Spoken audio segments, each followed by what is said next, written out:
Bienvenue dans votre chaîne Univers Mathématiques. Dans cette vidéo, on va voir un exercice concernant le barycentre de 2 et de 3 points. Donc pour l'énoncé, on considère les points A et B et C et D tels que le point G est le barycentre des deux points pondérés A2, B3, c'est-à-dire le barycentre de A affecté de la valeur 2, du coefficient 2, et de B affecté du coefficient 3. Et de même, ce point, le même point G, est aussi le barycentre des deux points pondérés C1, D4. La première question, on veut montrer que pour tout M, un point du plan, on a cette égalité vectorielle. 2MA plus 3MB moins MC moins 4MD égale au vecteur nul. Donc bien, dans ce cas, puisque ici on voit que on a les deux points A affectés de 2 et B affectés de 3, ça veut dire qu'on va utiliser le fait que G, c'est le barycentre des deux points A2, B3. Donc on va commencer par cet énoncé. On a G et le barycentre de A2, B3. Maintenant, qu'est-ce que ça veut dire G barycentre de AB3? On a bien sûr on a une définition d'un barycentre. G est le barycentre de A affecté de 2 et B affecté de 3. Cela équivalent à dire que 2 fois le vecteur GA plus 3 fois le vecteur GB égale au vecteur nul. 2 fois le vecteur GA plus 3 fois le vecteur GB. Bien. Ou bien, puisque ici je vais travailler avec, pour tout point M, les points M du plan, alors je peux utiliser la propriété caractéristique d'un barycentre de 2, du barycentre de 2 points. Puisque G est le barycentre des deux points A2, B3, alors je peux écrire que pour tout point M du plan, 2MA plus 3MB égale à 5MG. Bien sûr, ici on écrit alpha MA avec alpha le coefficient de A plus bêta MB, bêta le coefficient de B, égale la somme alpha plus bêta fois le vecteur MG, avec G c'est le barycentre de ces deux points A et B. Donc on a bien sûr trouvé que cette somme qui est 2MA plus 3MB est égale à 5MG. Maintenant on va passer maintenant aux deux autres termes ou bien deux autres vecteurs qui sont MC et MD. Bien, et dans ce cas, on va utiliser le fait que G aussi est le barycentre de C1D4. Et on a G, c'est le barycentre de C1D4. Par définition, ça veut dire que 1 fois G, C, plus 4 fois G, D, égale vecteur nul. Ça, c'est la définition. Et pour utiliser la propriété caractéristique, pour tout M, un point du plan, je peux écrire que 1 MC plus 4 MD égale la somme qui est 5 MG. 1 MC plus 4 MD égale à 5 MG. Maintenant, on a trouvé que ces deux termes, la somme de ces deux termes est égale à 5 MG, et de même, la somme de ces deux termes est égal à 5mg. Ici, on veut bien sûr calculer 2ma plus 3mb moins mc moins 4md. Ce n'est que bien sûr la différence entre les membres de ces deux équations. 1 moins 2, si je calcule 1 moins 2, je vais trouver que 2ma plus 3mb moins 1mc moins 4md égale à 5mg moins 5mg. Et après, bien sûr, 5mg moins 5mz, il va nous donner le vecteur nul.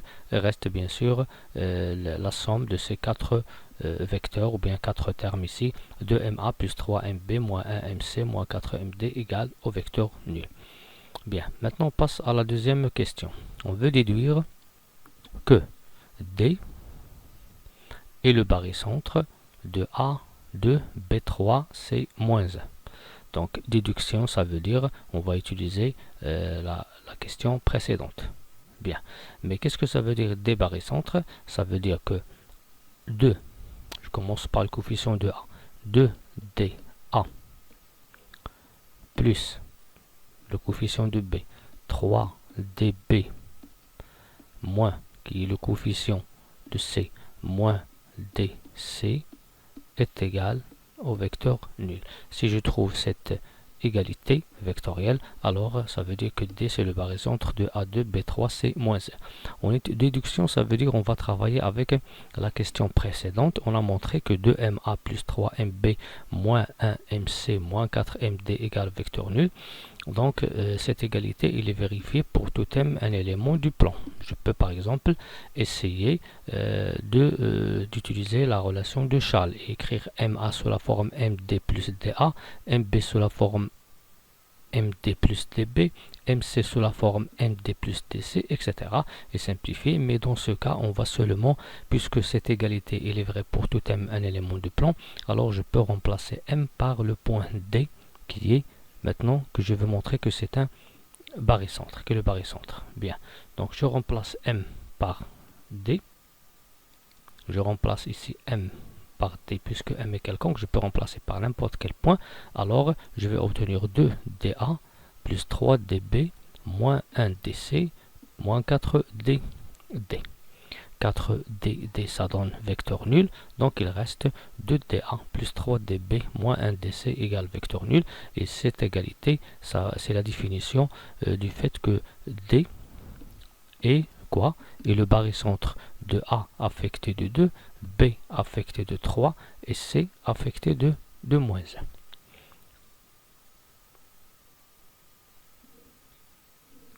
Pour la troisième question, on veut montrer que A, maintenant, est le barycentre des points B, C et D avec des coefficients A déterminés.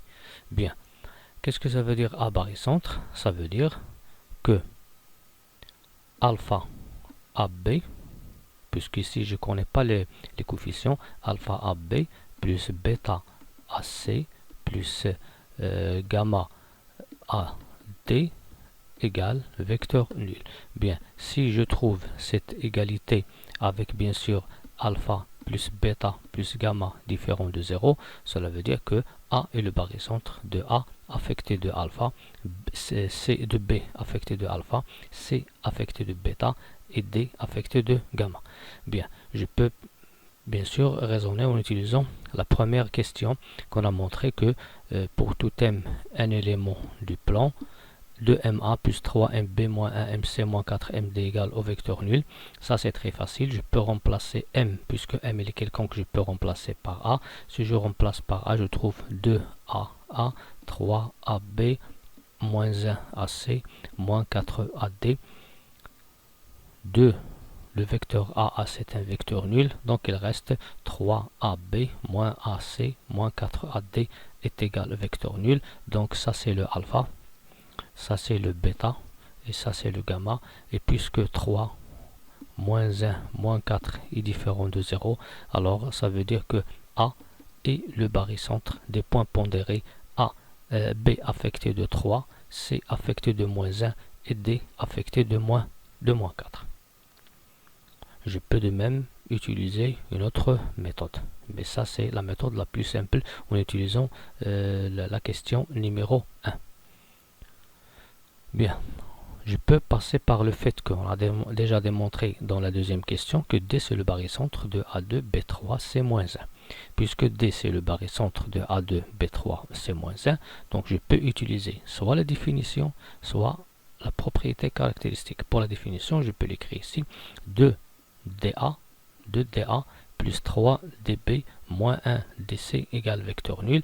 Et ici, bien sûr, pour montrer que A c'est le barycentre de C des points B, C, D, je peux ici décomposer en utilisant la relation de Charles. Je peux ici écrire DA est égal à DB est égal à DA plus AP et DC égal à DA plus AC entre parenthèses.